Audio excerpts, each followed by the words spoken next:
নমস্কার দর্শক বন্ধুরা, রিয়াস কিচেনে সবাইকে স্বাগত জানাই। আজকে কাকরোলের একটি ঝটপট রেসিপি তৈরি করব। টাইটেল দেখে আপনারা নিশ্চয়ই বুঝেই গেছেন যে আজকে কি বানাবো। তাহলে রেসিপিতে আসা যাক। প্রথমে কাকরোলগুলো আমি গোল গোল করে কেটে নিয়েছি। এরপর এর মধ্যে দিয়ে দিলাম নুন। নুনটা ভালো করে কাকরোলের সাথে মেখে নিতে হবে।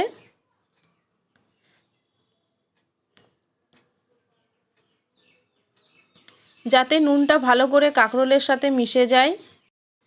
যে সমস্ত দর্শক বন্ধুরা আমার চ্যানেলটিকে এখনও সাবস্ক্রাইব করেননি তাদের কাছে সাবস্ক্রাইব করার অনুরোধ রইল।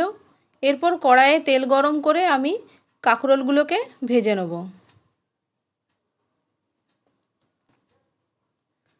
এটা একদম চিপসের মতন হবে, আমরা যেমন মুচমুচে গোল গোল আলু ভাজি ঠিক সেই রকম। তেল গরম হলে রাউন্ড শেপে কেটে রাখা কাকরোলগুলো আমি এর মধ্যে দিয়ে দেবো।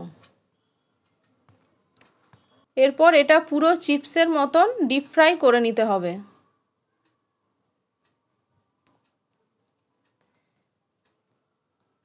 আমি প্রথমে অর্ধেকটা কাকরোল দিয়েছি, তারপর বাকি অর্ধেকটা পরে ভাজবো।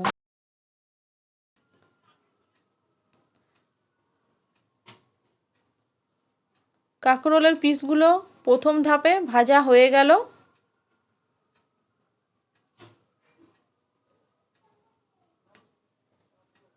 এরপর বাকিগুলোকে আমি ওই একই তেলে ভালো করে চিপসের মতন ভেজে নেব।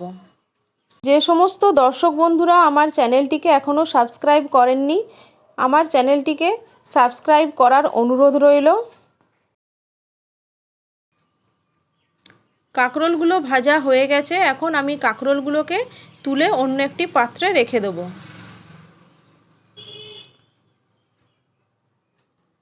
এরপর আমি একটা কড়াই নেব। কড়াইয়ের মধ্যে সরষের তেল দিয়েছি। আপনারা চাইলে রিফাইন্ড অয়েলেও করতে পারেন। আমি দুটো শুকনো লঙ্কা ভেঙে এর মধ্যে দিয়ে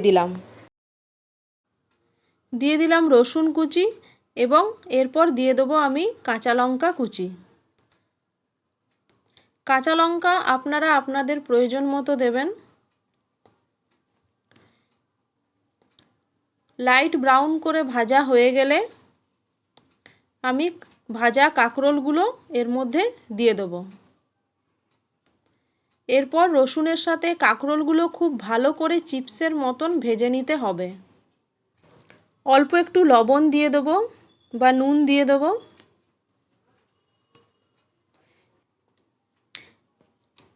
বাঙালি বাড়িতে যেমন করে মুচমুচে গোল গোল আলু ভাজা হয় ঠিক সেই রকম,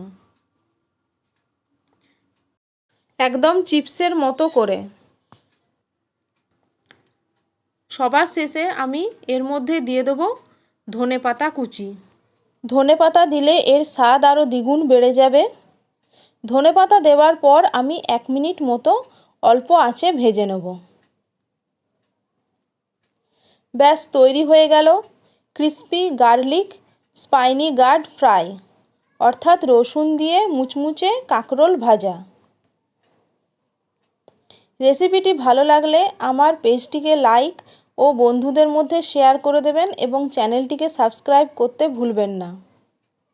আজকের মতো এখানেই শেষ করছি। আবার অন্য একটা রেসিপি নিয়ে আপনাদের সামনে হাজির হব। আপনারা সবাই ভালো থাকুন, সুস্থ থাকুন।